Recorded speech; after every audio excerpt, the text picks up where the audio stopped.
को वैष्णव बहुत प्रिय लगते हैं, भक्त बहुत प्रिय लगते हैं। उनको भजने वाले जो भी हैं उनसे ठाकुर जी का बहुत स्नेह है, बहुत प्रेम है।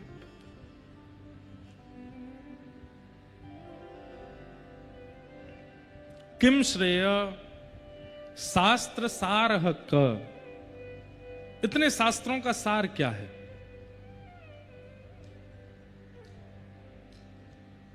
सार श्रीमद् भागवत है। हमारे हिंदू वैदिक सनातन धर्म में अनेक शास्त्र हैं, पर अगर सार की बात करेंगे तो सार क्या है? श्रीमद् भागवत सार है।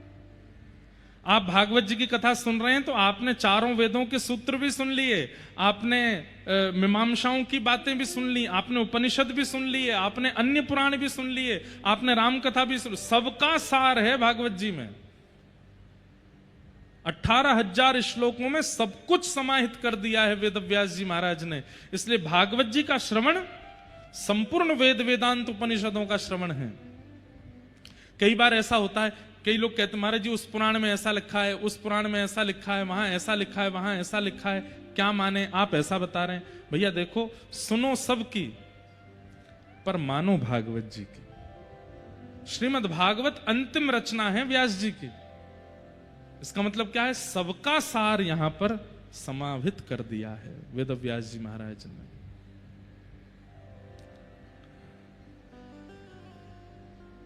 शास्त्र सारः क, स्व अवतार प्रयोजनम, भगवान के इतने अवतारों का प्रयोजन क्या है? कभी मछली बन के आते हैं, कभी कछुआ बन के आते हैं, कभी नृसिंह बन के आते हैं, कभी बराह बन के आते हैं, कभी परशुराम बन के आते हैं। सीधी बात है, ठाकुर जी नर बन के आ सकते हैं तो बार बार रूप क्यों बदलते हैं? रूप बदलने का कारण क्या है? उत्तर भगवान देते हैं, ये यथा मां प्रपद्यन्ते तांस्तथैव भजाम्यहम्। जो मुझे जैसे भजता है मैं वैसे ही उसके सामने प्रकट होता हूं। देवताओं ने पर्वत धस रहा है मंथन करते समय, वो धसे ना, इसलिए समुद्र के अंदर कोई ऐसा सपोर्ट आना चाहिए जिससे ये पर्वत उठ जाए। उस भाव से ठाकुर जी को पुकारा तो कछुआ बन के आ गए ठाकुर जी।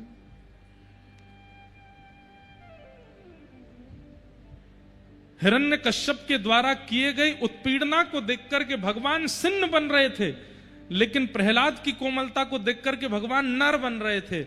इसलिए दोनों के लिए ठाकुर जी आए। अपने भक्त पर उत्पीड़ना करने वाले उस हिरण्यकश्यप को सिन्न की तरह मारना चाहते हैं और प्रहलाद को नर की तरह प्रेम करना चाहते हैं, इसलिए नरसिंह बन करके आ गए। ठाकुर जी का एक एग्जैक्ट रूप नहीं है, जो जैसा भजता है ठाकुर जी वैसे बन के आ जाते हैं, वैसे ठाकुर जी प्रकट हो जाते हैं। इसलिए श्रीमद् भागवत के द्वारा सुंदर सुंदर ठाकुर जी का रूप बताया जाता है। ठाकुर जी का मुख ऐसा है, ठाकुर जी के नेत्र ऐसे हैं, ठाकुर जी की नासिका ऐसी, ठाकुर जी का श्रृंगार ऐसा, ठाकुर जी की चाल ऐसी, ठाकुर जी के वस्त्र आभूषण ऐसे हैं। सर्वांगीण रूप का सुंदर वर्णन किया जाता है ताकि वैसे ही व्यक्ति उनका चिंतन करे तो वैसे ही ठाकुर जी प्रकट होंगे उसके सामने।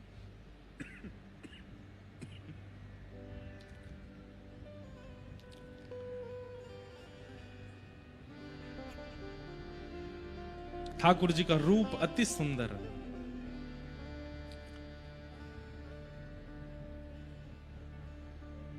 चांद सा सलोना मुख, लटें घूंघरारी हैं। चांद सा सलोना मुख, लटें घूंघरारी हैं। भोए हैं कटीली आंखें, तिरछी कटारे हैं। भोए हैं कटीली आंखें, तिरछी कटारे। हो या को चंद्रमा बदन सो महके बदन ओ मेरा या पे अटक गया मन ओ मेरा या पे अटक गया। राधा रमण मेरो राधा रमण रे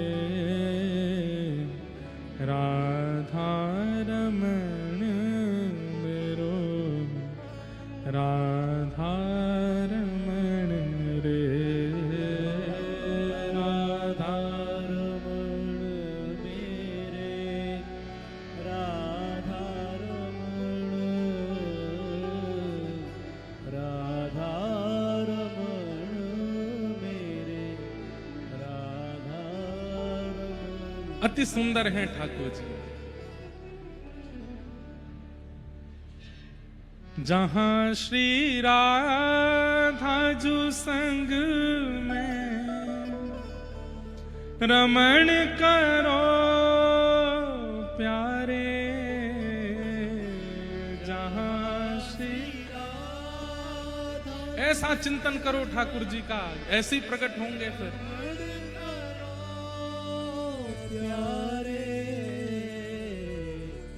वो यमुना जी का किनारा वो कुंज है प्यारे वहीं पे हमको बसा लो तो कोई बात बने तेरे बगैर सवरिया जिया नहीं जाए तुम आके बाह पकड़ लो तो कोई बात बने तेरे बगैर सवरिया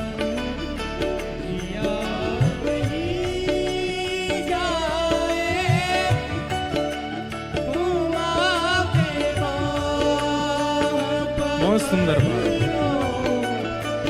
कोई बात बने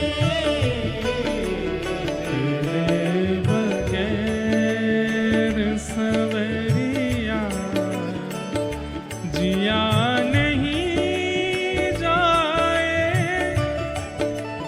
तुम आके बाह पकड़ लो तो कोई बात बने तेरे बगैर सवरिया जिया नहीं जाए तुम आके बाह पकड़ लो तो कोई बात बने तेरे बगैर सवरिया। श्री राधा रमण लाल की।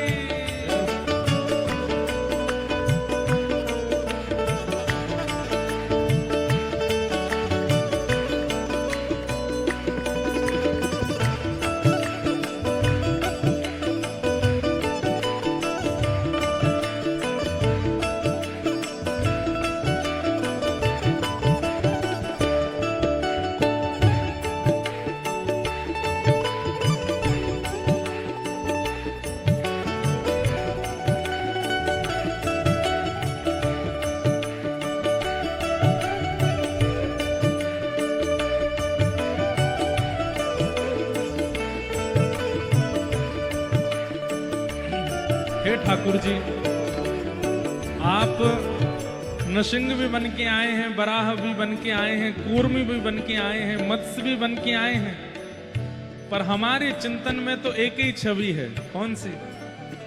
न जाने कौन सी बाकी अदा तुम्हारी है, न जाने कौन सी बाकी अदा तुम्हारी है,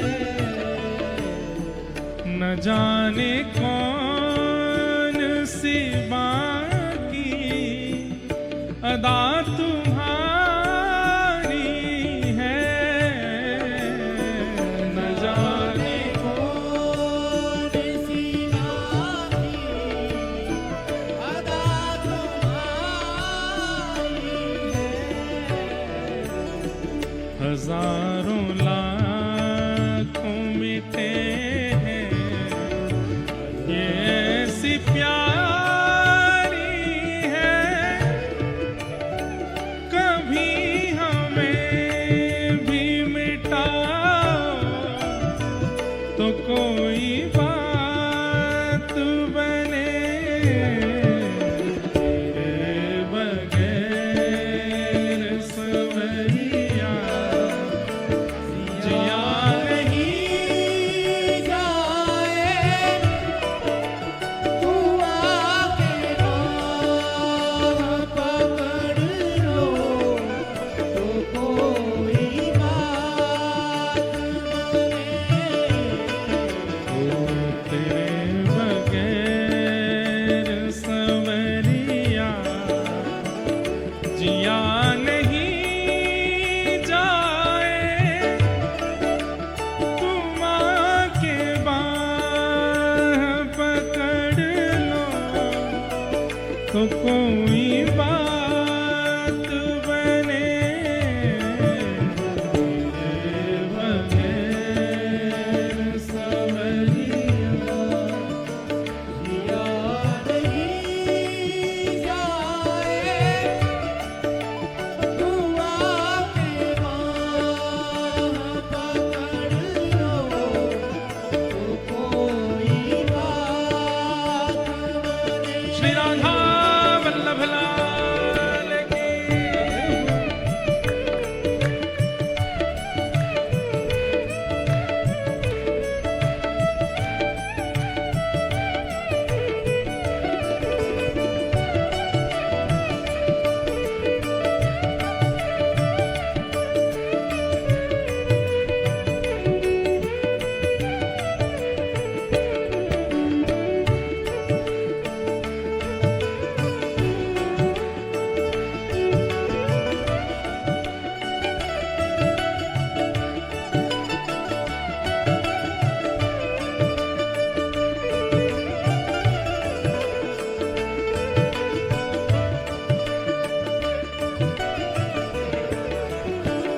मैं लाऊं फूल तुम्हारी पसंद के प्यारे,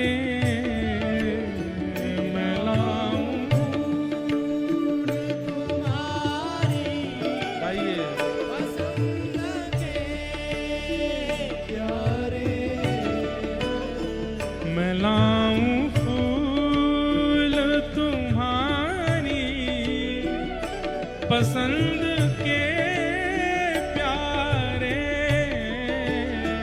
मैं लाऊं फूल तुम्हारी पसंद के प्यारे, और बनाऊं फूल के बंगले विराजो तुम प्यारे, ये सेवा मुझको दिलाओ तो कोई बात बने,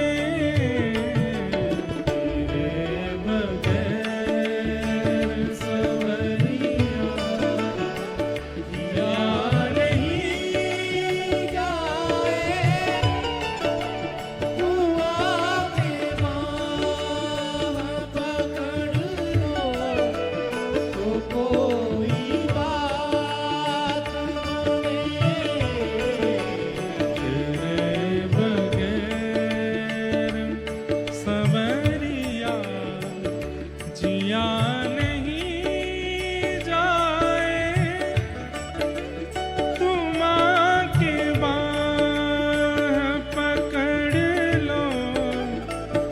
कोई बात बने तेरे बगैर सवरिया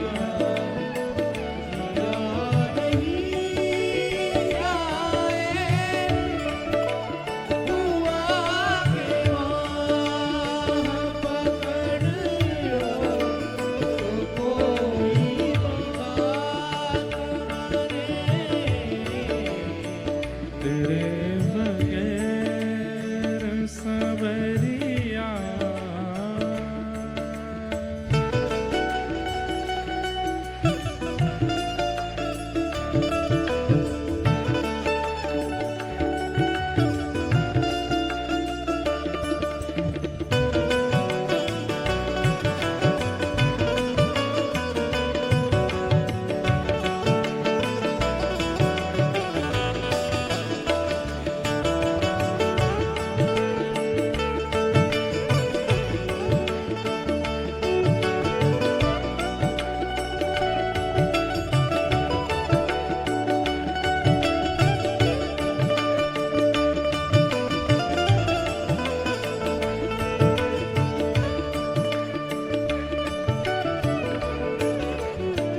जहाँ श्री राधा जो संग में रमण करो प्यारे,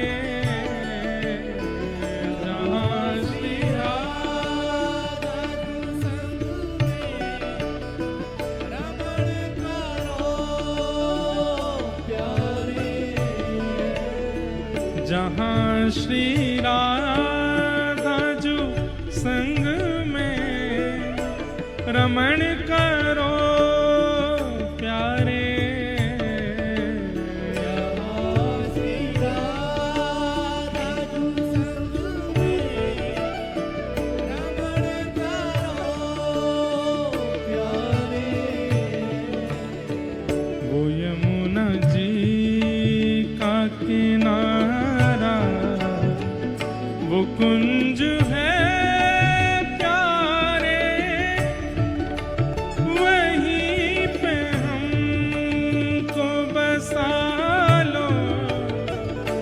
कोई बात बने तेरे बगैर सवरिया जिया नहीं जाए, तुम आके बाँह पकड़ लो तो कोई बात बने तेरे बगैर सवरिया जिया नहीं जाए, तुम आके बाँह पकड़ लो तो कोई बात बने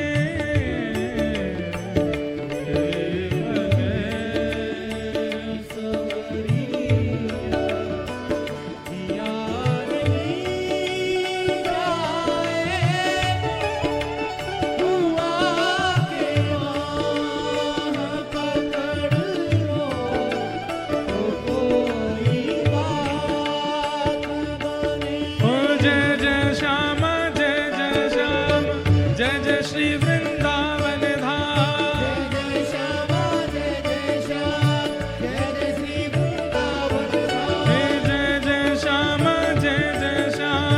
जय जय श्री वृंदावन धाम, जय जय श्यामा जय जय श्याम, जय जय श्री वृंदावन धाम, जय जय श्यामा जय जय श्याम, जय जय श्री वृंदावन धाम, जय जय श्यामा जय जय श्याम, जय जय श्री वृंदावन धाम।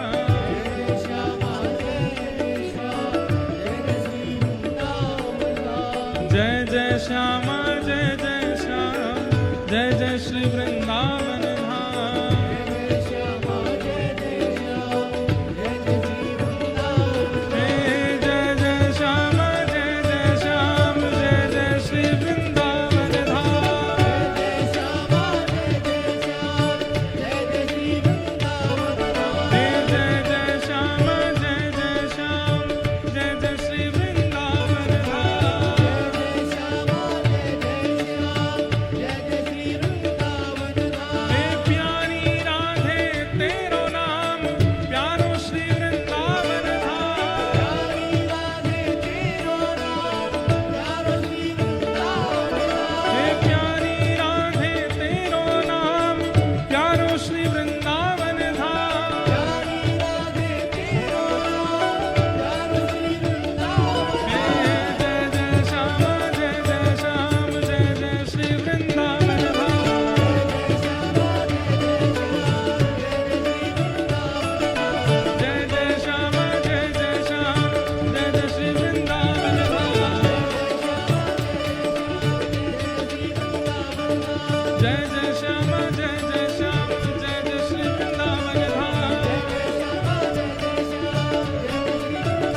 जैसा चिंतन आप ठाकुर जी का करेंगे वैसा रूप धारण ठाकुर जी आपके लिए करेंगे। हितरवंश महाप्रभु के लिए ठाकुर जी श्री राधा वल्लभ लाल जी के रूप में प्रकट भये। स्वामी श्री हरदास जी के लिए ठाकुर जी कुंज बिहारी लाल के रूप में प्रकट भये। श्रीमद वल्लभाचार्य जी के लिए ठाकुर जी श्रीनाथ जी बनकर के प्रकट भये। श्रीमद रामानुजाचार्य जी के लिए शंख चक्र गदा पद्म चतुर्भुज रूप में ठाकुर जी विराजमान हुए। मीराबाई के लिए गिरधर गोपाल बने। सूरदास जी के लिए नंद के लाल बने। जैसी जिसकी इच्छा, जैसी जिसकी भावना, वैसे ठाकुर जी बन गए। कंस ने ठाकुर जी को मृत्यु स्वरूप माना। कभी कभी मेरे चिंतन में आता है कि इतने सुंदर राम जी, गोस्वामी तुलसीदास जी लिखते हैं, नव कंज लोचन कंज मुख कर कंज पद कंजारुणो। कंज हमें पता है, आपको याद है। कंज का मतलब क्या है? कमल। नव कंज लोचन, बोले कैसे राम जी के नेत्र कैसे? बोले बिल्कुल बिल्कुल ताजा ताजा कमल होता है ना, उसकी जैसी पंखुड़ी होती है वैसे ठाकुर जी के नेत्र है। नव कंज लोचन, कंज मुख, कमल जैसा ही मुख है। कंज पद, पैर भी कंज जैसे, हाथ भी सब कुछ कंज, मतलब कमल जैसा, इतने सुंदर। और रावण को इतने सुंदर राम जी में भी सुंदरता नहीं दिखती। वरहा पीड़म नटवर वपुः कर्णयो कर्णकारम विभ्रत वासः कनक कपिसम वैजयंतीम च मालाम रंध्रान वेणो अधर सुधया पूरयन गोप वृंदई वृंदारण्यम सुभधर्मणम प्राविशद गीत कीर्ति। इतने सुंदर वृंदावन चंद का वर्णन करते हैं और इतने सुंदर ठाकुर जी को देख करके वहां कंस को उनमें सुंदरता नहीं दिखती। मल्लानाम मशनिर्णिनाम नरवर स्त्रीणाम स्मरो मूर्तिमान गोपानाम स्वजनो सताम छितुभुजाम शास्त्रा सुपुत्रोषितु मृत्युर्भोज पटिर विराट विदुषाम तत्वम परम योगिनाम वृष्णीनाम परदेवतेत विदितो रंगम गतः शाग्रज। वहां कंस को ठाकुर जी में मृत्यु दिखाई दे रही है। जब कंस की भूमि में मथुरा में ठाकुर जी प्रवेश कर रहे हैं, शुकाचार्य जी वर्णन करते हैं, ऐसी चाल ऐसी ढाल, इतने सुंदर श्याम सुंदर हैं कि उनको देख देख करके मथुरा वासी उन पर न्योछावर हो रहे हैं। लेकिन इतने सुंदर ठाकुर जी को देख करके कंस उसके हाथ पैर कांप रहे हैं, कंपायमान हो रहा है। कैसे हो सकता है?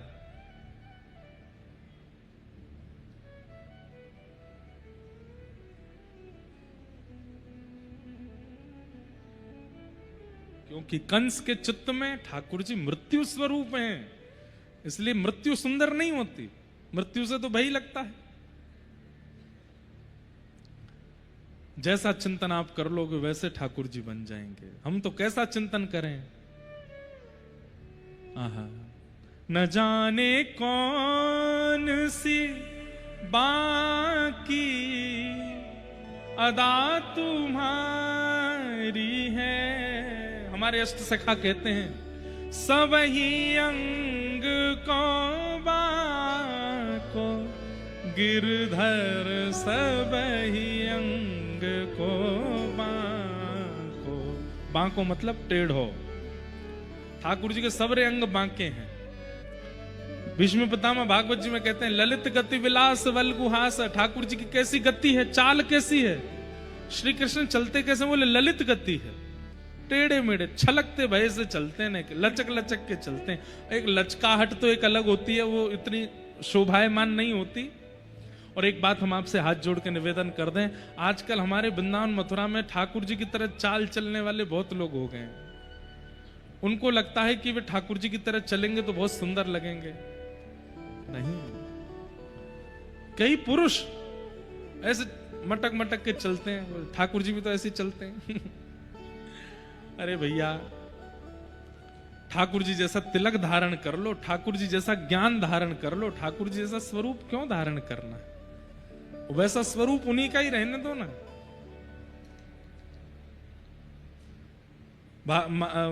भक्तमाल जी में एक सिलपिल्ले भगवान की कथा आती है। कौन से भगवान, क्या नाम है, जोर से बोलो, सिलपिल्ले। सिलपिल्ले भगवान कैसे हैं? एक तो राजा की पुत्री और एक व्यापारी की पुत्री, दोनों मित्र थीं, आपस में सखी थीं एक दूसरे की। तो जो व्यापारी था उसके यहां पर एक संत आए थे, चातुर्मास किया, चातुर्मास में शालिग्राम भगवान की सेवा करते थे। तो जब शालिग्राम भगवान की सेवा होती तो राजा की पुत्री और व्यापारी की पुत्री दोनों बैठ करके देखती थीं। 4 महीने बाद जब चातुर्मास पूरा हुआ, 2.5 महीने बाद जब जाने लगे तो दोनों रोने लगी, बोले हमें भी भगवान चाहिए और यही वाले चाहिए जिनको आप स्नान कराते हो। तो संत ने कहा ये तो नहीं देंगे, हम दूसरे भगवान देते हैं।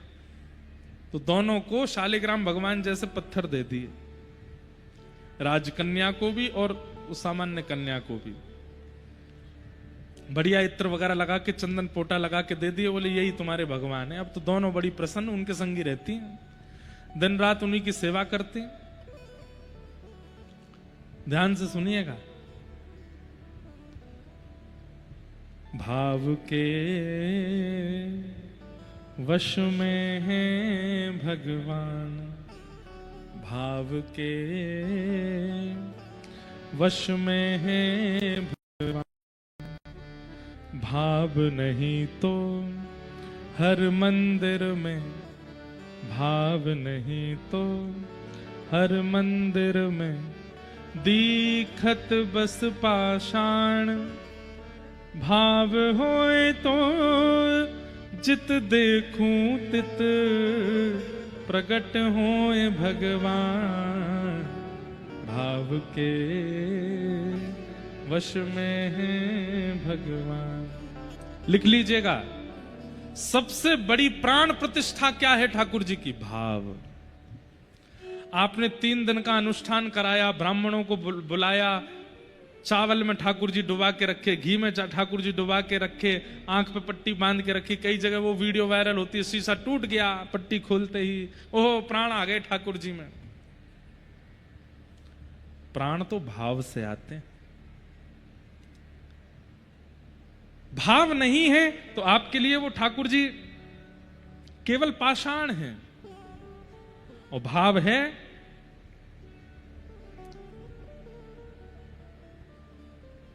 भाव होए तो जित देखूं तित प्रकट होए भगवान, भाव के वश में है भगवान। भाव। अब दोनों कन्याओं को सामान्य पत्थर दे दिया, वो उन्हीं पत्थर में ही अपने परमात्मा को देखती हैं। संत तो चले गए और दोनों लाली पत्थर वाले भगवान की सेवा करती हैं। जो व्यापारी की कन्या थी, एक बार ऐसा हुआ कि व्यापारी का एक छोटा भाई था, भाइयों में आपस में बनती नहीं थी, तो छोटे भाई ने छल पूर्वक कुछ गुंडों के द्वारा बड़े भैया के यहां चोरी करवा दी और सारा सामान चोरी हो गया। अब चोर सब कुछ तो चुरा ले गए, संग में उस सिलपिल्ले भगवान और ले गए।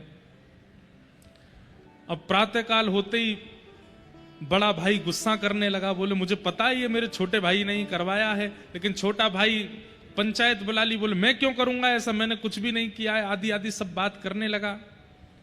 पंचों ने भी कहा भैया ऐसे तुम किसी पे आरोप नहीं लगा सकते, माना कि तुम दोनों की बनती नहीं है, लेकिन इसका मतलब ये थोड़ी तुम्हारे घर कुछ भी होगा तो तुम छोटे भाई पर इल्जाम लगाओगे। यहां व्यापारी बड़ा दुखी था, लेकिन उसकी बेटी रो रही थी अलग ही। व्यापारी बोला सब शांत हो गए, 5-6 दिन हो गए, तू क्यों रो रही है? मेरे सिलपिल्ले भगवान चले गए, चोरों से कहो धन भले ही ले जाए, मेरे सिलपिल्ले भगवान देते। तो व्यापारी बोला तू भी बड़ी विचित्र है, यहां पूरा घर लुट गया पिता का, तू वो पत्थर के लिए रो रही है? मुझे पता है वो तेरे चाचा ने ही करवाई है चोरी, जा संपत्ति तो वो देगा नहीं, सब चोरी कर लिया, पंचों के सामने ये भी दिखा दिया कि उसने चोरी करवाई नहीं, कम से कम अपने भगवान में इतनी निष्ठा है तो लिया जाके। तो वो छोटी कन्या अपने चाचा के पास गई, उनके दूसरे घर पर, और कहा चाचा जी आप सारा धन रख लीजिए, हमारे घर की सारी सामग्री रख लीजिए, पर उस सारी सामग्री में मेरे छोटे से सिलपिल्ले भगवान हैं वो दे दीजिए।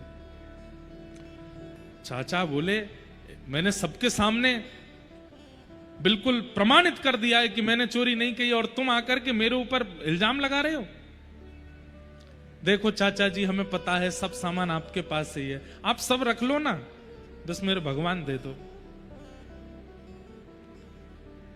तो चाचा व्यंग में बोले बड़ी सेवा करी तूने भगवान की और तुझे ऐसा लगता है कि सब मेरे घर में, तो अब यहीं खड़े खड़े पुकार ले, इतने साल तो तूने सेवा करी, अगर तेरे परमात्मा तेरी सेवा से प्रसन्न होंगे खुद बाहर आ जाएंगे, बुला ले यहीं से। और क्या नाम है तेरे भगवान का? बोले सिलपिल्ले भगवान। नाम सुन के चाचा जोर जोर से हंसने लगा, बोले ये कोई नाम है भगवान का? गरुड़ध्वज भगवान होते हैं, सुदर्शन चक्रधारी भगवान होते हैं, मुरलीधर भगवान होते हैं, सिलपिल्ले भगवान। चल बुला ले यहीं से, अगर होंगे तो आ जाएंगे। दोनों भुजा उठा ली, नेत्रों से अश्रुपात करने लगी कन्या। हे मेरे प्राणनाथ सिलपिल्ले नाथ, यदि मैंने आपकी भाव से सेवा की हो, यदि मैंने आपकी नियम से सेवा की हो, आपकी सेवा में कभी भी आपके प्रति पत्थर बुद्धि ना रखी हो, पाषाण बुद्धि ना रखी हो, हमेशा आपको परमात्मा मान करके भजा हो, तो हे नाथ आप आकर के मेरे हृदय से लग जाइए। इतने में ही चाचा के घर के द्वार खुले और भीतर से सिलपिल्ले भगवान अपने आप आकाश मार्ग से आए और आकर के उसके कंठ से लग गए। दो काम हो गए, एक तो ठाकुर जी वापस आ गए और पूरे नगर के आगे साबित हो गया कि चोरी चाचा नहीं करी है। तो ठाकुर जी चाचा के आए तो सब सामान भी चाचा के आए। यहां राजकन्या, उसके यहां भी सिलपिल्ले भगवान थे, दोनों सखी थी। राजकन्या का दूसरे राजा के पुत्र से ब्याह हुआ और ब्याह करके जैसे ही वो विदा होके जा रही थी, उसके पिता ने कहा बेटी मैंने देने में कोई कमी तो नहीं छोड़ी है, कुछ कमी रह गई हो तो बता, तुझे और कुछ भी चाहिए हो तो। बोले मेरे सिलपिल्ले भगवान दे दो। तो राजकुमार जिससे ब्याह हुआ वो जोर जोर से हंसने लगा, बोले ये कौन है, ये सिलपिल्ले कौन है? तो राजकन्या जिसका ब्याह हुआ था वो बोली देखिए आप मेरे शरीर के पति हो, आप मेरे देह के पति हो सकते हो, पर मेरे आत्मा के पति तो इस सिलपिल्ले ही हैं। आज के बाद इनके ऊपर उपहास मत करना। उस समय तो राजकुमार कुछ बोला नहीं, लेकिन चिढ़ गया। विदाई हो रही थी, पालकी में बैठ के वो कन्या जा रही थी। एक जगह कहीं पोखर तालाब पड़ा तो सब रुके, बाराती सब रुक के भोजन प्रसाद पा रहे थे, सब बाहर आ गए, लेकिन वो कन्या पालकी में बैठी अपने सिलपिल्ले भगवान से बात कर रही थी। आम खाओगे? केला लाऊं आपके लिए? सेब अमनिया करवा दूं? भूख लगी होगी ना, बस थोड़ी देर में पहुंच जाएंगे, फिर वहां जाके तो हम भोजन करेंगे ही। भैया ये हेलीकॉप्टर लैंड करवा लो और जब कोई कीर्तन भजन हो तभी इसको उड़ाइएगा।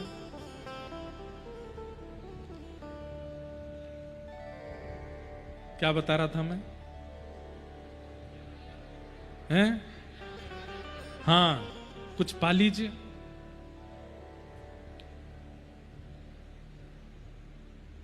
इतने में ही वो राजा आया, राजकुमार जिससे ब्याह हुआ, और भीतर आकर के पालकी में बैठ गया। बोले मुझसे बात करो, मैं तुम्हारा पति हूं, क्या पत्थरों से बात करती हो? तो लड़ने लगी। बोले खबरदार इनको पत्थर मत बोलना, तुम पहले ही उपहास कर चुके हो। आदि आदि दोनों में थोड़ी नोक झोंक हो गई। तो राजकुमार ने कहा ये तेरा पति है, ये तेरा प्राणनाथ है? बोले हाँ। राजकुमार ने उठा करके वो सरोवर में फेंक दिया। ले तेरा प्राणनाथ मर गया, अब तुम उससे बात करना पड़ेगा, अब तो मैं ही हूं तेरा, और तो कोई है नहीं। वो राजकन्या रोने लगी, जोर जोर से चीखने लगी, रुदन करने लगी, मेरे सिलपिल्ले कहां चले गए, मेरे सिलपिल्ले कहां चले गए।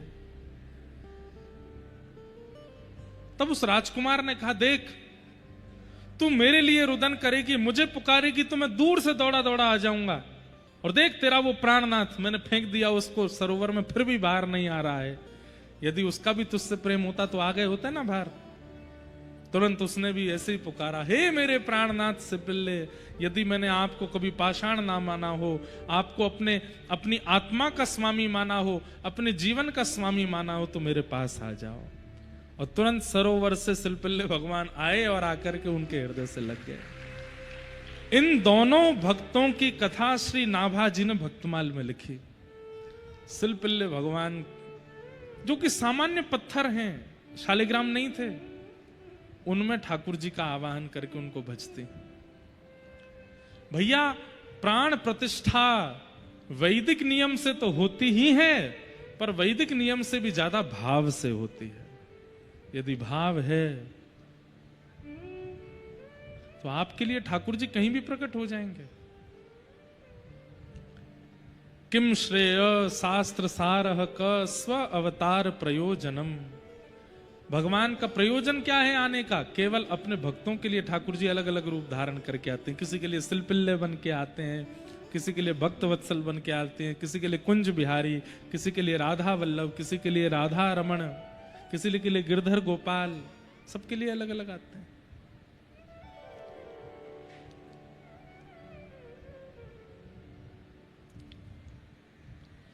इस प्रकार 6 प्रश्न किए। किम कर्म, भगवान का कर्म क्या है? ठाकुर जी क्या करते हैं आकर के? धर्म संस्थापनार्थाय संभवामि युगे युगे। धर्म की स्थापना।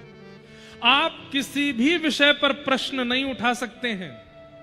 कई लोग प्रश्न करते हैं, ठाकुर जी ने ऐसा क्यों किया, ठाकुर जी ने ये क्यों किया, ठाकुर जी ने ये क्यों किया, ठाकुर जी ऐसा कैसे कर सकते हैं। और अधिकतर कृष्णावतार में प्रश्न उठता है रासलीला पर, और रामावतार में प्रश्न उठता है सीता जी के त्याग पर। सुनिएगा, एक दक्षिण में राजा थे, उनकी पुत्री थी, उसका नाम था वेदमती। क्या नाम था? वेदमती ने तपस्या की, और तपस्या के पीछे उद्देश्य क्या था?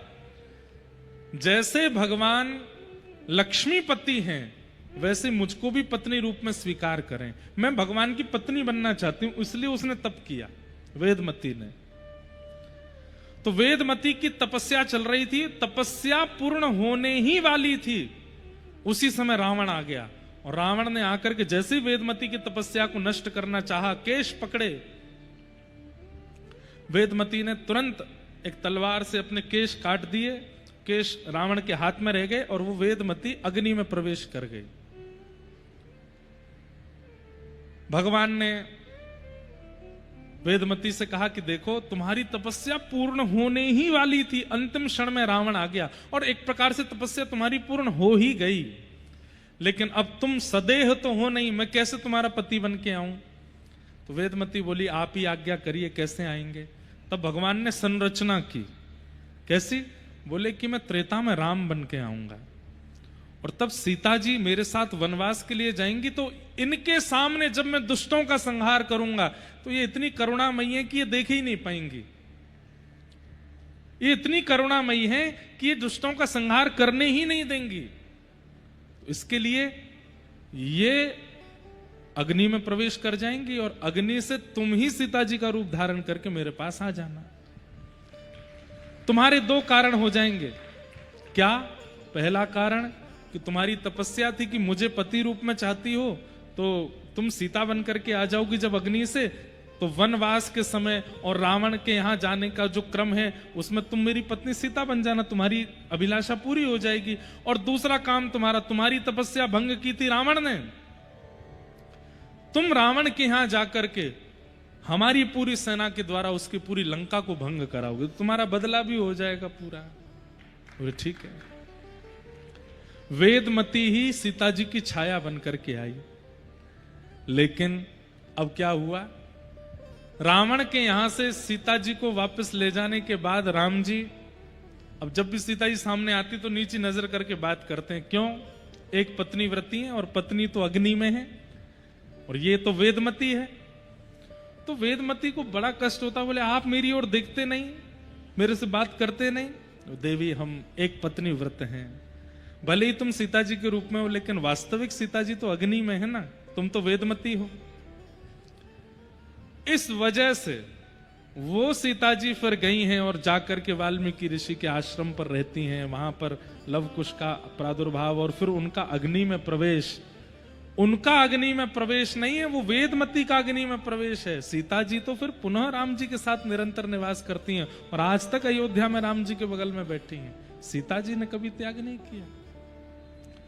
फिर वेदमती जो नाराज हो गई ठाकुर जी से, बोले आपने मेरा संकल्प पूर्ण कर दिया, लेकिन केवल नाम की पत्नी थी मैं, मुझे आपने वास्तविक स्वीकार तो किया नहीं।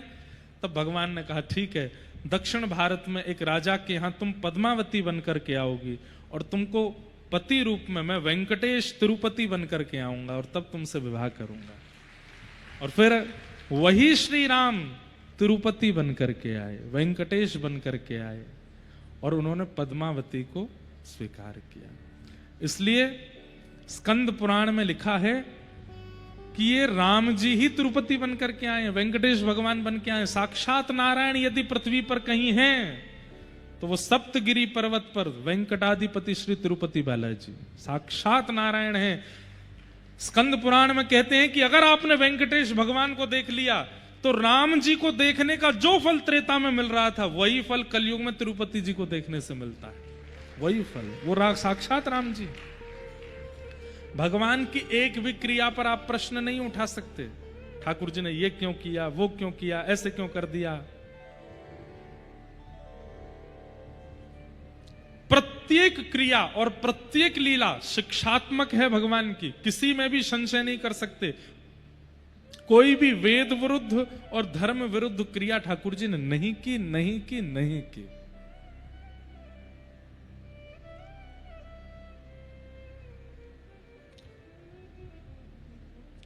किम कर्म, बोले धर्म स्थापनम। के अवतारश्च, भगवान के अवतार कितने, बोले असंख्य अवतारा यशंख्येय, असंख्य अवतार हैं भगवान के, कोई गणना नहीं। और अंतिम प्रश्न, धर्म कम शरणम गतः, धर्म किसकी शरण में गया। भगवान के स्वधाम जाने के बाद धर्म किसकी शरण में है, हम सबकी शरण में है। हम धर्म की रक्षा करेंगे तो धर्म हमारी रक्षा करेगा। धर्मो रक्षति रक्षितः। इन 6 प्रश्नों के उत्तर दिए और अब यहां से सूत जी महाराज कहना प्रारंभ करते हैं। पहले तो अपने गुरु को प्रणाम किया। यम प्रव्रजन्तमनुपेतमपेत कृत्यम द्वैपायनो विरह कातरया जुहाव पुत्रेति तन्मयतया तर्वोभिनेदु तम सर्वभूत हृदयम मुनिमानतोस्मि।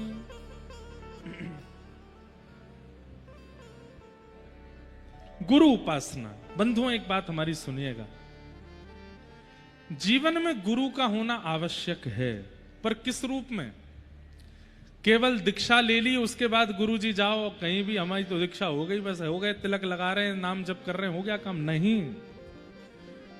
गुरु दीक्षा का मतलब यह होता है कि जो गुरु आपके हैं अब उनकी शिक्षा ही आपका संपूर्ण जीवन है, वो जो कहेंगे आपको करना पड़ेगा, ये गुरु दीक्षा होती है। विवाह का मतलब यह थोड़ी होता है कि बस पति से ब्याह कर लिया, सबके सामने दिख गया कि हम इनकी हो गई, ये हमारे हो गए, ऐसा थोड़ी।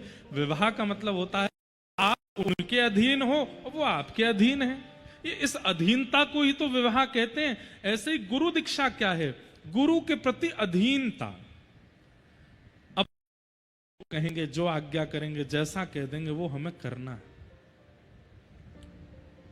ये गुरु दीक्षा होती है।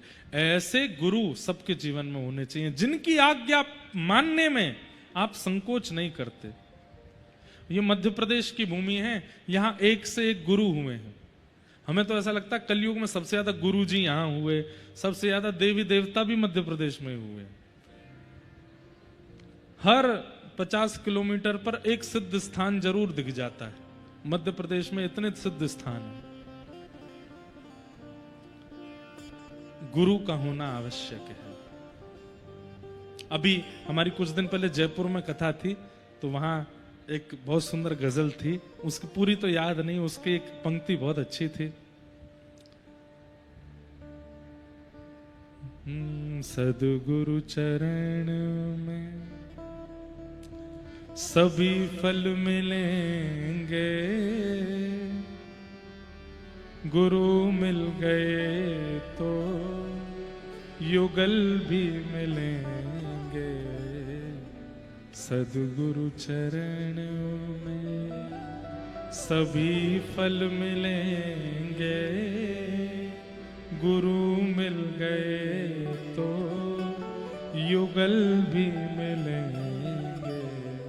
अगर जीवन में गुरु आ गए हैं तो ये बात इस बात का प्रमाण है कि अब युगल भी आएंगे, अब प्रिया प्रियतम भी आएंगे। एक और पंक्ति मेरे जीव पर है पर निकल नहीं रही है, बहुत सुंदर पंक्ति।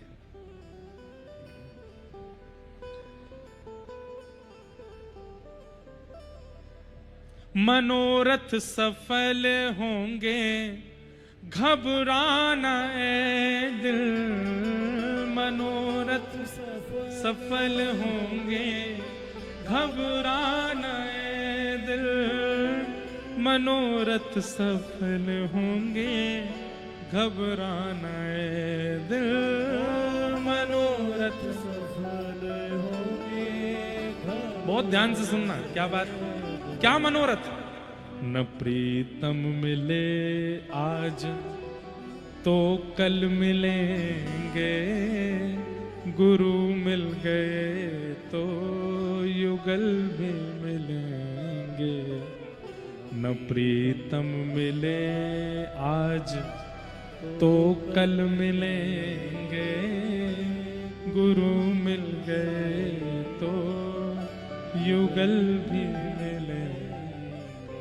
अगर गुरु मिल गए का मतलब ये नहीं कि गुरु दीक्षा हो गई। गुरु मिल गए मतलब ऐसा व्यक्ति जीवन में आ गया है जिसकी वाणी, जिसके शब्द मानने में आपको सोचना नहीं पड़ता, जिसकी आज्ञा मानने में आपको सोचना नहीं पड़ता, वो कह देते हैं और आप करने लगते हो। ऐसे गुरु यदि जीवन में आ गए हैं तो ये बात निश्चित है कि अब युगल भी आ जाएंगे। ऐसे गुरु आ गए तो अब ठाकुर जी भी आ जाएंगे, प्रिया प्रियतम भी आए। हमारे ब्रज में एक संत थे, उनके गुरु जी ने उनको आज्ञा की भांडीर वन चले जाओ। गुरु दीक्षा हुई और दीक्षा के तुरंत बाद गुरु जी ने आज्ञा कर दी, बोले भांडीर वन चले जाओ। बोले भांडीर वन जाके क्या करें? बोले जब तक युगल प्रकट ना हो जाए तब तक भजन करते रहो। सोचिए, दीक्षा देते ही आज्ञा कर दी है गुरुदेव ने कि जाओ जाकर के भांडीर वन में, जब तक ठाकुर जी प्रकट ना हो जाए तब तक भजन करते रहो। चले गए भांडीर वन में जाकर के भजन किया।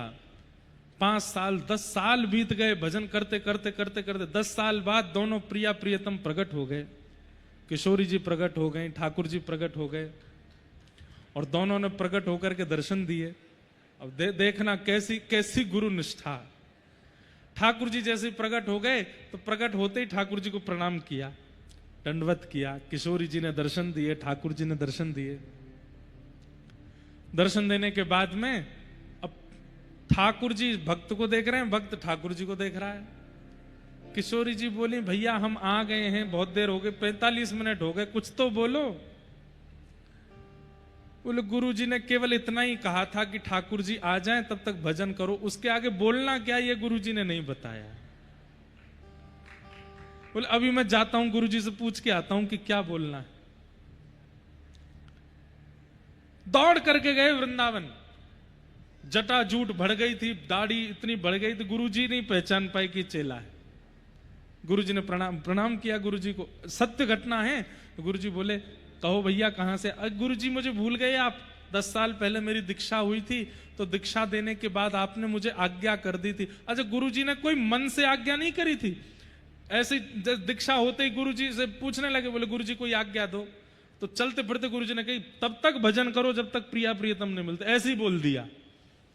बोले आपने मुझे आज्ञा दी थी जब तक प्रिया प्रियतम नहीं मिले तब तक भजन करो। भांडीर वन में जाके मैंने खूब भजन किया, नाथ प्रिया प्रियतम मिल गए। गुरु जी सुनकर के बोले क्या मिल गए? हाँ मिल गए। कहां हैं? कुटिया में बैठे हैं भांडीर वन में। बैठे मतलब? बोले प्रकट होकर के बोले वरदान मांगो। अब गुरु जी आपने तो केवल इतना कहा था प्रिया प्रीतम मिल जाए तब तक भजन करना, वरदान क्या मांगना है ये पूछने आया हूं आपसे। ठाकुर जी प्रतीक्षा कर रहे हैं वहां पर। गुरु जी बोले सच में ठाकुर जी आए हैं? बोले हाँ। बोले मुझे दर्शन कराओ। चलो गुरु जी। गुरुजी जिसका नाम भी नहीं जानते वो चेला, भूल गए थे कौन चेला। बस आज्ञा का पालन गुरुजी ने, चेला ने किया। गुरुजी हाथ पकड़ करके साथ में गए तो क्या देखा, प्रिया प्रियतम दोनों कुटिया के भीतर युगल सरकार बैठे हैं, प्रतीक्षा कर रहे हैं कि आके हमसे वरदान मांगेगा। गुरुजी ने ठाकुर जी को प्रणाम किया, अपने शिष्य को हृदय से लगा लिया, बोले तेरी निष्ठा को प्रणाम, मेरी आज्ञा का ऐसा पालन। ठाकुर जी प्रकट हो गए, बोले गुरुजी वो तो ठीक है, अब यूं तो बताओ मांगू क्या। बहुत देर से बैठे हैं, बोले बस एक ही चीज मांगो। बोले क्या, ये दोनों हम दोनों से प्रसन्न रहें, बस यही मांगो और कुछ नहीं चाहिए। और एक शिष्य की वजह से गुरुजी को ठाकुर जी मिल गए। हमारा शिष्यत्व कैसा है? आजकल गुरुजी भी तो आज्ञा विचित्र कर देते हैं, तो उसमें शिष्य की क्या गलती है? पर लेकिन एक बात हम आपको निश्चित कहते हैं कि गुरु आज्ञा हो गई, आप विचार मत करो, उसको करने लग जाओ। ठाकुर जी आपकी निष्ठा पर रीझ जाएंगे। हम एक बात कहते हैं कि कई बार आजकल कलयुग में गुरुओं में भी मिलावट हो गई है, लेकिन शिष्य के चित्त में यह भाव नहीं आना चाहिए कि मेरे गुरु मिलावट वाले हैं। वो मेरे गुरुजी तो गुरुजी हैं। अगर वो ये भावना रखेगा तो गुरुजी में अगर मिलावट हो भी गई होगी तो शिष्य के अखंड भाव से, शिष्य के अखंड विश्वास से गुरुजी शुद्ध हो जाएंगे। बस गुरु निष्ठा हो ऐसी। न प्रीतम मिले आज तो कल मिलेंगे, गुरु मिल गए तो युगल भी मिलेंगे। सद्गुरु चरण में सभी फल मिलेंगे, गुरु मिल गए तो युगल भी मिलेंगे। सूत जी ने अपने गुरुदेव को प्रणाम किया और यहां से अब कहना प्रारंभ करते हैं। भगवान के कुछ अवतारों की लीला बताई, श्रीमद् भागवत जी की रचना का प्रसंग बताया। तत्पश्चात वेदव्यास जी महाराज ने कैसे भागवत की रचना की, नारद जी ने कैसे उनके चित्त में जाकर के भागवत की रचना की प्रेरणा प्रदान की, वो सब लीलाएं सुनाई गई। और फिर आगे महाभारत का प्रसंग आया। महाभारत के प्रसंग में, प्रसंग क्यों सुनाया गया? क्योंकि महाभारत के प्रसंग में परीक्षित की कथा है और परीक्षित की कथा से ही भागवत की कथा का प्रारंभ होगा।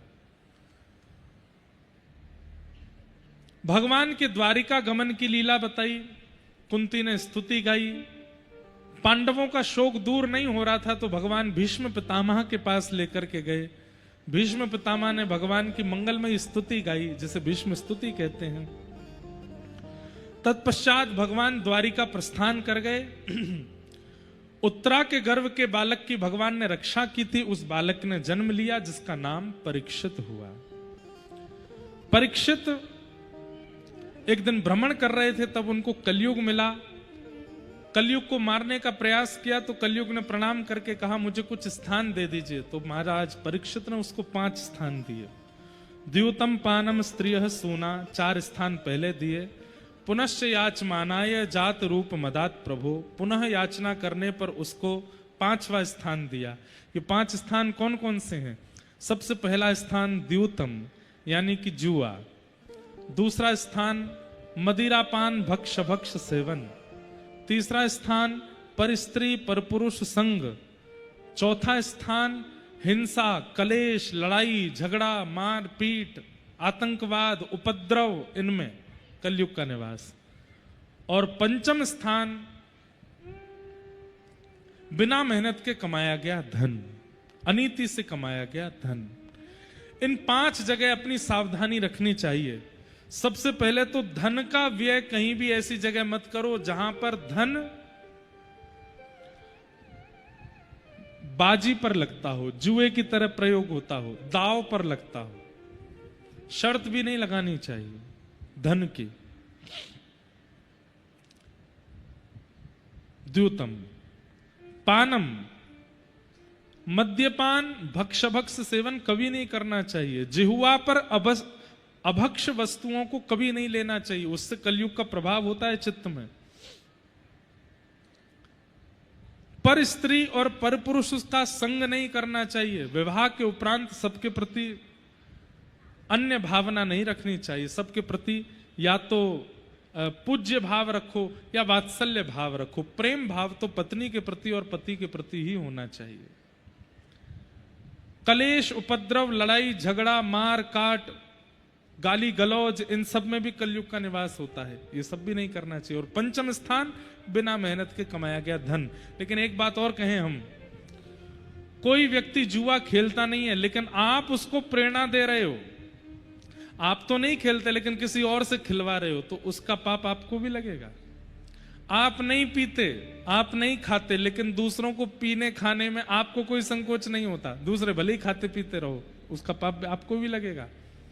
आप तो एक पत्नी व्रती हो, एक पतिव्रती हो, लेकिन दूसरा कोई पत्नी व्रत को, पतिव्रत को त्यागता है तो आप उसको और हेल्प करते हो, उसके आपको भी दंड लगेगा। किसी के घर में कलेश हो सकता है और आपकी एक बात बताने से दो लोगों में लड़ाई हो सकती है और आप जानबूझ के वो बात बता देते हो, तो उसका दंड आपको लगेगा। बढ़िया प्रेम चल रहा था लेकिन आपने जबरदस्ती लड़ाई करवा दी। और पांचवा स्थान, बिना मेहनत के किसी को धन कमाने के लिए प्रोत्साहित करना। बंधुओं, ये पंच कर्म करने वाले पापी हैं, पर इन पंच कर्मों के लिए जो प्रेरणा देते हैं वो महापापी हैं। भीष्म पितामह ने भगवान से एक प्रश्न किया था कि मेरे से ज्यादा पापी थे महाभारत युद्ध में, उनको एक बाण लगा है, और मैं इतने धर्म से रहने वाला व्यक्ति, आपने असंख्य बाण मारे मेरे शरीर पर, इतनी दर्दनाक मृत्यु मेरी क्यों हो रही है? मुझसे ज्यादा पापी दुर्योधन, मुझसे ज्यादा पापी दुशासन, मुझसे ज्यादा पापी धृतराष्ट्र, और मैं भीष्म पितामह इतने नियम से रहने वाला, संध्या उपासन करने वाला, बाल ब्रह्मचारी, ब्रह्मचर्य का पालन करने वाला, सत्यव्रत धारण करने वाला, इतने नियम कानून और आपकी भक्ति करने वाले को आप इतनी दर्द भरी मृत्यु दे रहे हो। और भरी सभा में द्रौपदी को चीरहरण करने वाले दुशासन, दुर्योधन, इन लोगों को आपने बिल्कुल भी कष्ट नहीं दिया मृत्यु पाते समय। भगवान कहते हैं वो तो पाप कर रहे थे, पर उनके पाप में सहभागिता तो आप कर रहे थे। छोटा बच्चा गलत काम कर रहा है और उसके गलत काम पर यदि कोई उसको डांटे, और छोटा बच्चा अगर ये कहते दादाजी बैठे थे जब मैं कर रहा था, तो सब लोग क्या कहेंगे? गलती बच्चे की नहीं है, गलती दादाजी की, उन्होंने रोका क्यों नहीं? वो तो वहां बैठे थे ना। बच्चा क्या जाने, वो तो अबोध है। ऐसे ही बंधुओं, कोई व्यक्ति पाप कर्म कर रहा है लेकिन आप देख करके भी शांत हैं और उसको करने के लिए कुछ रोक नहीं रहे, टोक नहीं रहे, ठीक है कर लो कोई बात नहीं, तुम ही तो कर रहे हो, हमको थोड़ी लगेगा पाप। नहीं, उससे दुगना पाप आपको लगेगा। क्यों? क्योंकि जानते हुए, चाहते हुए, सामर्थ्य होते हुए भी आपने उसे रोका नहीं, आपने होने दिया। दो उपाय हैं, या तो रोकिए या खुद चले जाइए। वहां रुकिए मत, रुकेंगे तो पाप के भागीदार आप भी बनेंगे। ये पंच स्थान कलयुग को प्रदान किए। राजा परीक्षित एक ऋषि के आश्रम पर गए, वहां ऋषि ने इनको जलपान नहीं कराया, स्वागत सत्कार नहीं किया। इससे क्रुद्ध होकर के मरा हुआ सर्प शमिक ऋषि के गले में डाल दिया।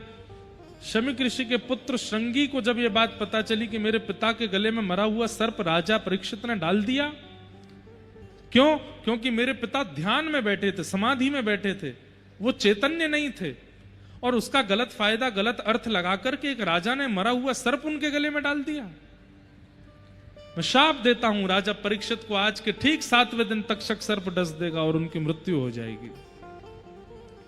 हम सूक्ष्म में सारी कथा पूरी कर रहे हैं, हमको ज्यादा ही आनंद आ गए हैं। खरगोन में धीरे धीरे कभी यहाँ के प्रसंग कभी वहां के, ऐसे ज्यादा भाव से कथा हो गई, इसलिए प्रसंग बहुत पीछे छूट गए, इसलिए हम जल्दी जल्दी सब प्रसंग पूरे कर रहे हैं।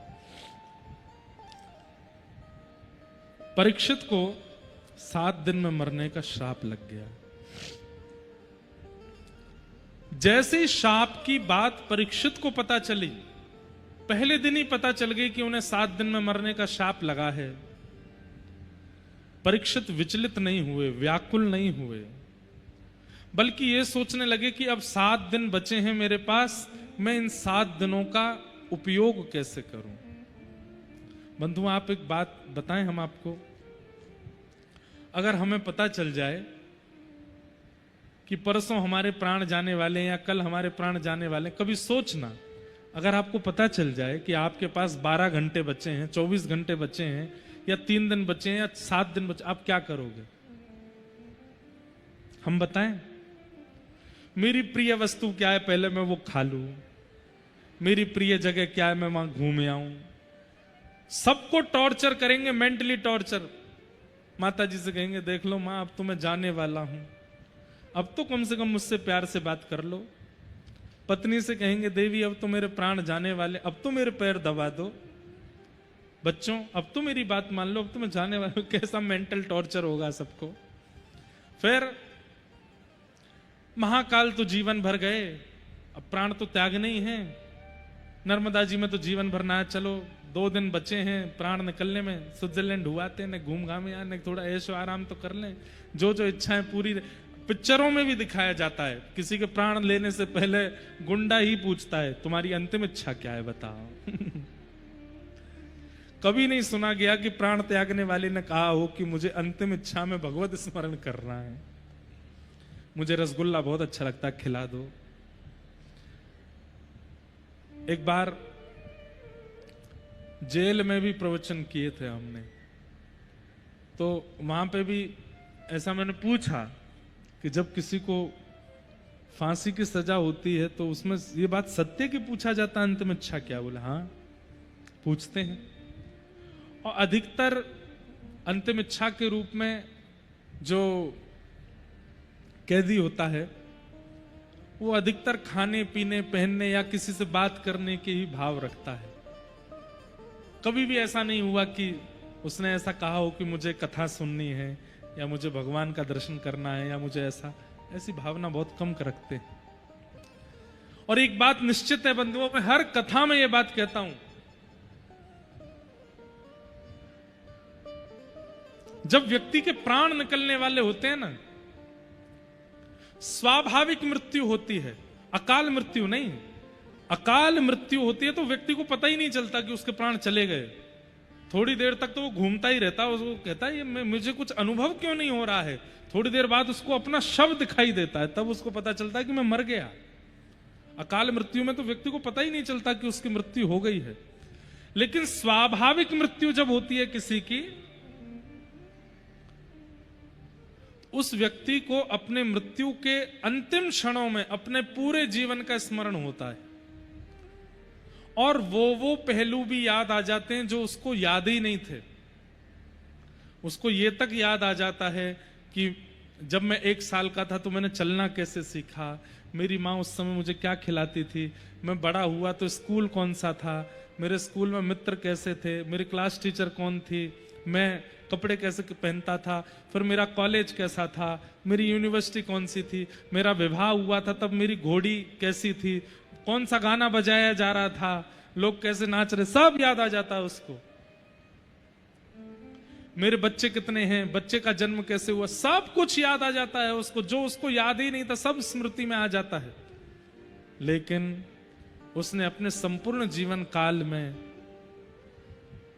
गोवर्धन जाके परिक्रमा लगाई थी, ये याद नहीं आता।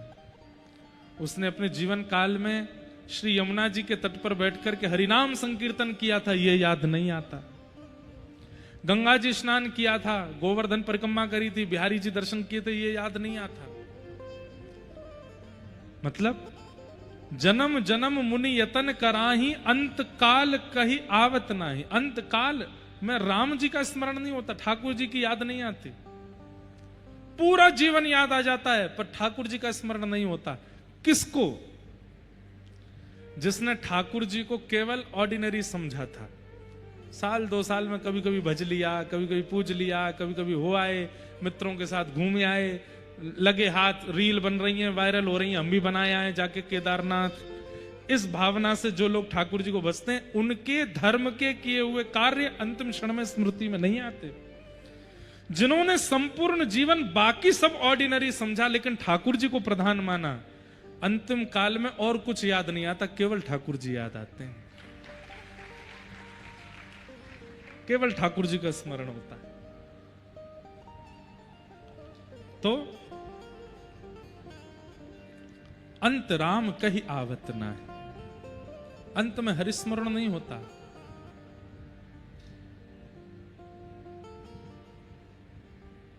इसलिए भैया किसी को प्रेरणा मत दीजिएगा गलत कार्य करने की। राजा परीक्षित को जब ये बात पता चली कि मेरे जीवन के 7 दिन बचे हैं, तुरंत निकल गए अपने पुत्र को राज्य गद्दी पर बैठा करके और गंगा के तट पर जाकर के बैठ गए।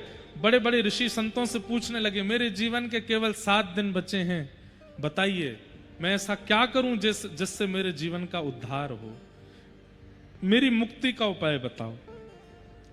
अनेक संतों ने आकर के अनेक अनेक उपाय बताए, लेकिन कोई भी वहां प्रमाण से नहीं बोल पाया कि ये करने से तुम्हें मुक्ति मिलेगी।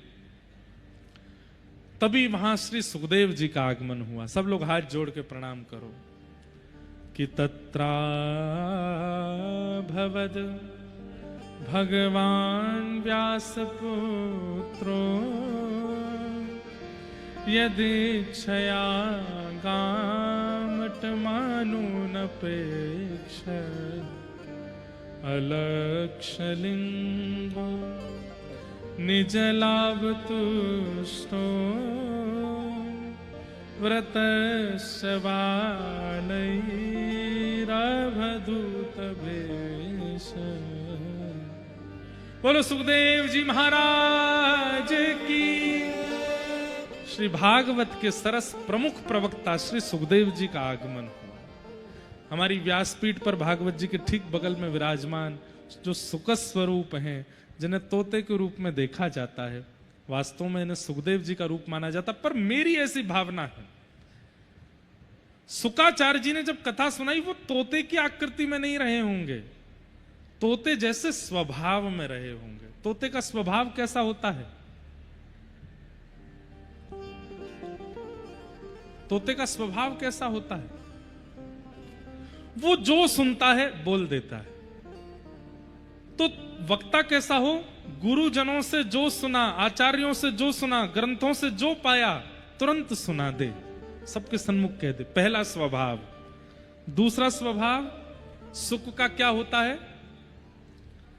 वो वृक्ष पर जाता है और वृक्ष पर जाकर के मांस नहीं खोजता, वृक्ष का आश्रय चील लेती है और वहां से मांस खोजती है। वृक्ष का आश्रय कबूतर लेता है, पर कबूतर वृक्ष पर बैठ करके मादा कबूतर को खोजता है। और भी कई पक्षी वृक्ष पर बैठते हैं, पर वृक्ष पर बैठ करके अन्य अन्य कामनाओं को पूर्ति करते हैं। लेकिन एक तोता ऐसा एक पक्षी है जो फलित वृक्ष पर जाकर के बैठता है और उस वृक्ष का आश्रय और किसी साधन के लिए ना करके उस वृक्ष में जो सबसे मीठा फल होता है उसमें मुख लगाता है। ये व्यासपीठ एक वृक्ष है।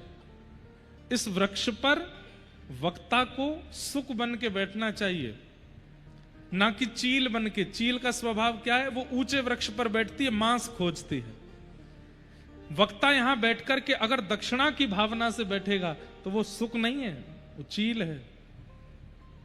यहां पर अगर कबूतर बनकर के बैठेगा, कबूतर की भावना क्या होती है? वो वृक्ष का आश्रय मादा कबूतर को ढूंढने के लिए, मतलब अपने अपने खूब वर्धन के लिए, अपने परिवार वर्धन के लिए, जनवर्धन के लिए। इस व्यासपीठ का आश्रय वक्ता भीड़ बहुत मेरे पीछे पड़ जाए इसके लिए ना करे। स्वाभाविक रूप से लोग आपको सुनने आवे, इतनी संख्या में लोग आवे, इतने लोग आपको माने, वो स्वाभाविक बात अलग है। उसके मन में इच्छा नहीं होनी चाहिए,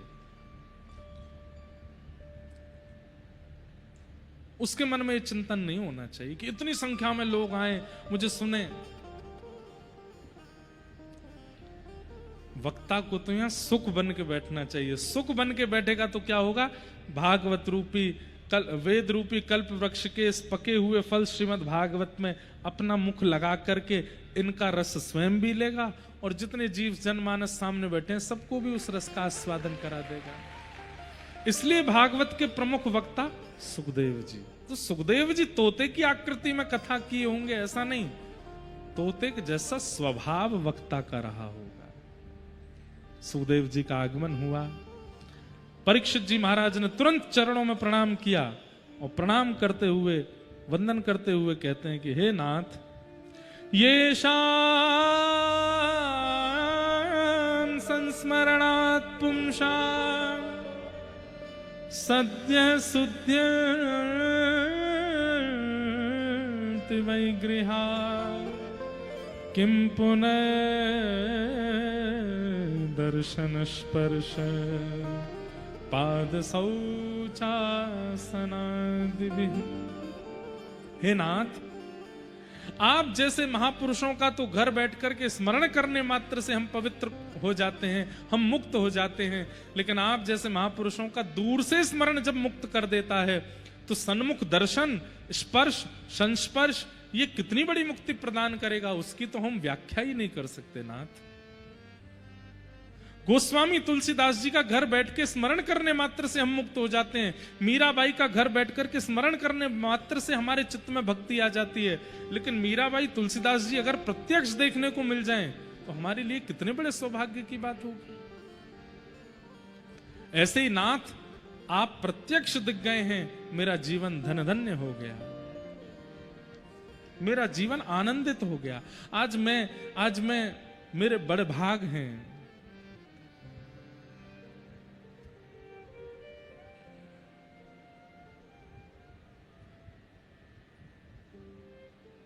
आज के दिवस की मैं जाऊं बलिहारी, आज के दिवस की मैं जाऊं बलिहारी। क्यों? आज के दिवस की मैं जाऊं बलिहारा, आज के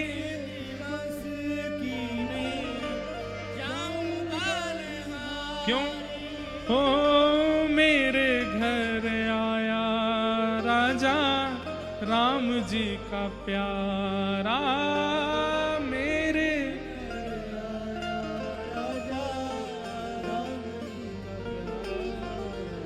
आज के दिवस की जाऊं बलिहारा, मेरे घर आया राजा राम जी का प्यारा, आज के दिवस की जाऊं बलिहारा, मेरे घर आया राम जी का प्यारा। शुकाचार्य जी महाराज सन्मुख आ गए, परीक्षित जी ने चरणों में प्रणाम किया और प्रणाम करते हुए कहा, नाथ,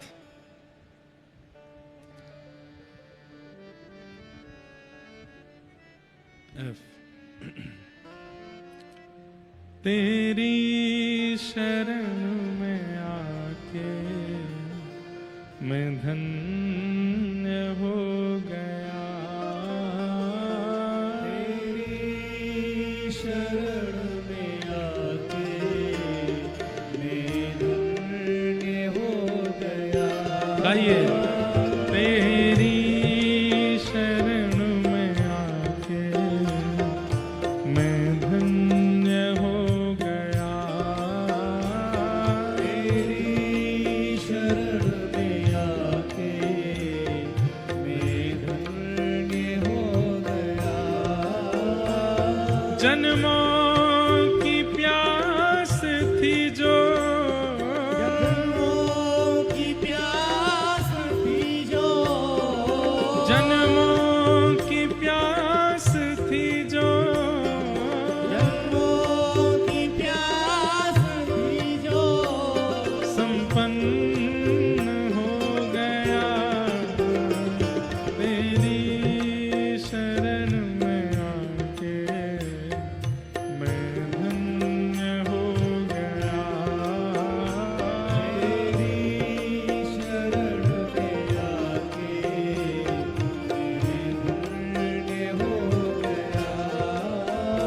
तुझको अपना बना के मैं धन्य हो गया। तुझको अपना बना के मैं धन्य हो। बोलो सद्गुरुदेव भगवान की।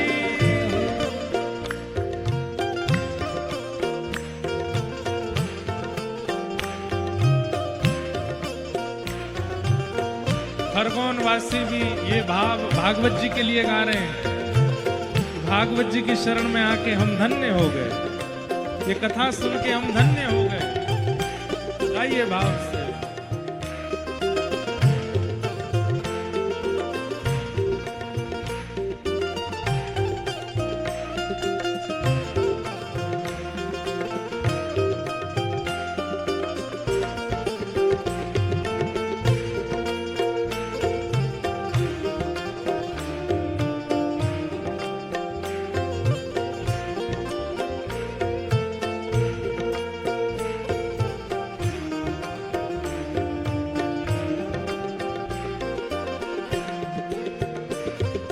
कितने मिले अमीर यहाँ, कितने गरीब हो।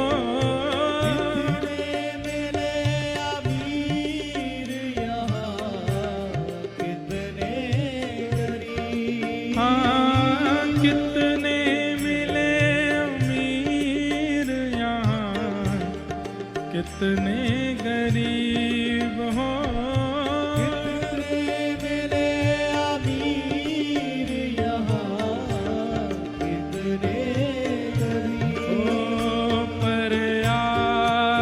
मिल गए तो, पर आप मिल गए तो, पर आप मिल गए तो, पर आप मिल गए तो मैं धनवान हो गया। पर आप मिल गए तो मैं धनवान हो गया। पर आप मिल गए तो धनवान हो गया।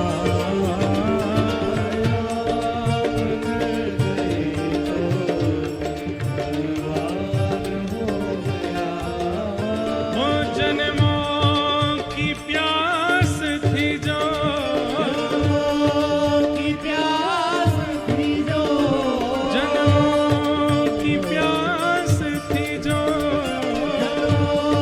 की प्यास थी जो, संपन्न हो गया तेरी शरण में आके मैं धन्य हो गया। तेरी शरण में आके मैं धन्य हो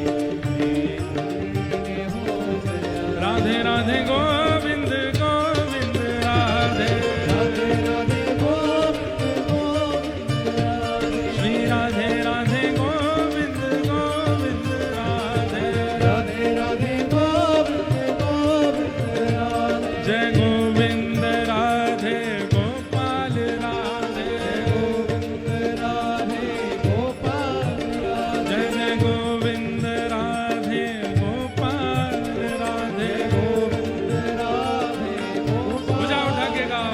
जय गोविंद राधे गोपाल राधे, गोविंद राधे गोपाल राधे। जय गोविंद राधे गोपाल राधे। गोविंद राधे गोपाल ओ राधे। मेरे गिनियो ना अपराध लाडली श्री राधे मेरे।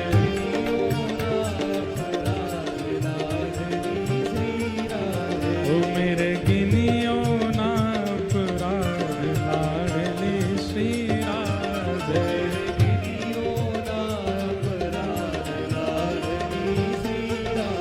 ला माना के मैं पतित बहुत हूँ, माना के मैं पतित बहुत हूँ। माना के मैं पतित बहुत हूँ, माना के मैं पतित बहुत ऊपर पतित पावन तेरो नाम लाडली श्री राधे। पतित पावन तेरो नाम लाडली श्री राधे। ओ मेरे गिनियो नाम लाडली श्री राधे। बोलो वृषभानु दुलारी की।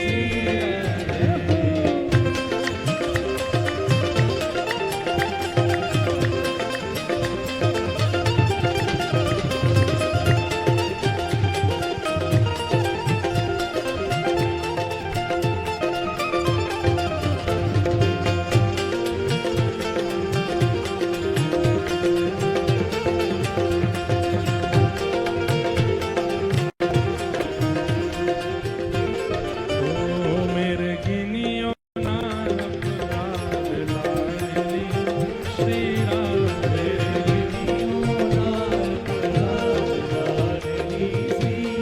लाडली श्री राधे। लाडली लाडली श्री राधे। लाडली ओ मेरे गिनियो नाप लाडली श्री राधे।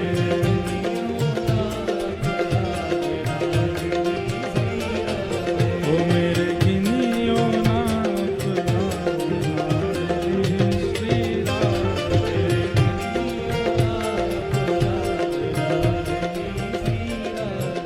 हाँ, जो तुम मेरे अब गुण देखो, जो तुम मेरे जो तुम मेरे अब गुण देखो। हाँ, अब गुण देखो, अब गुण देखो। हाँ, अब गुण देखो, अब गुण देखो। उनका नहीं कोई हिसाब, उनका नहीं कोई हिसाब लाडली श्री राधे। का नहीं कोई हिसाब। ओ मेरे गिनियो नाप लाडली श्री राधे। और एक अंत में हमारे ब्रजवासी बहुत सुंदर बात कहते हैं। हाँ, अष्ट सखिन में गोप गोपिन में, अष्ट सखिन में अष्ट सखिन में गोप गोपिन में। उन्हू की दासी दासिन में। उन्हू की उन्हू की दासी दासिन में। उन्हू की ओ कहीं लिख ली जो मेरो नाम, कहीं लिख ली जो मेरो नाम लाडली श्री राधे। लिख ली जो मेरो नाम लाडली श्री राधे। ओ मेरे गिनियो नाप लाडली श्री राधे।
हे भजो राधे राधे गोविंद गोविंद राधे राधे राधे गोविंद गोविंद राधे राधे गोविंद गोविंद राधे हरि गोविंद राधे गोपाल राधे हरि गोविंद राधे गोपाल राधे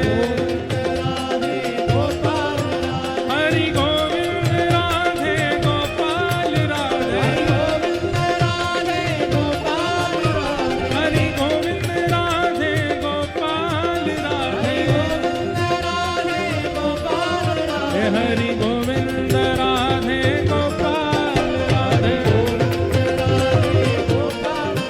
हरि गोविंद राधे गोपाल राधे हे भजो भजो भजो राधे राधे गोविंद गोविंद राधे हरि राधे राधे गोविंद गोविंद राधे हे हरि राधे राधे गोविंद गोविंद राधे गोविंद राधे गोपाल राधे एक बात बताएं, जब ऐसा कीर्तन होता है ना तो हमें आप लोगों से बहुत ईर्ष्या होती है।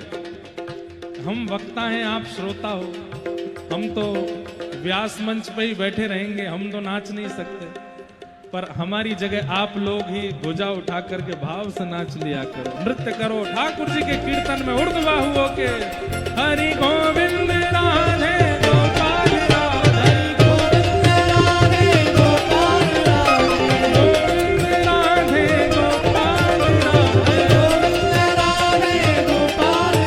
हरि गोविंद राधे गोपाल राधे हरि गोविंद राधे गोपाल राधे हे भजो राधे राधे गोविंद गोविंद राधे राधे राधे गोविंद गोविंद राधे राधे गोविंद गोविंद राधे राधे राधे गोविंद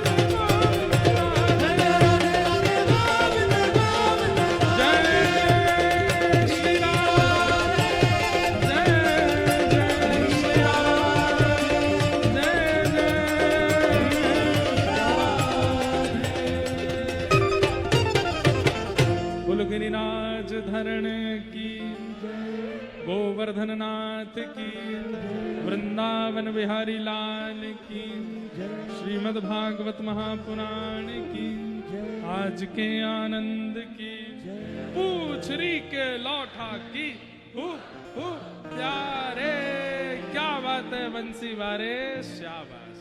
सबको जय श्री कृष्ण। जय श्री कृष्ण। कल बंधुओं ठाकुर जी का मंगल जन्मोत्सव कथा में होगा। आप सब लोग नहीं, कल होगा अब आनंद। कल ठाकुर जी का मंगल जन्मोत्सव होगा। खूब प्रेम और भाव से हम आप सब लोग खूब आनंद करेंगे। और कल खरगोन नंदगांव बनेगा। आप सब लोग गोकुल के भाव से यहाँ आइएगा। सबको जय श्री कृष्ण। जय श्री कृष्ण। जय सिया राम। जय श्री राम। जय श्रीमन नारायण। जय जय श्री राधे।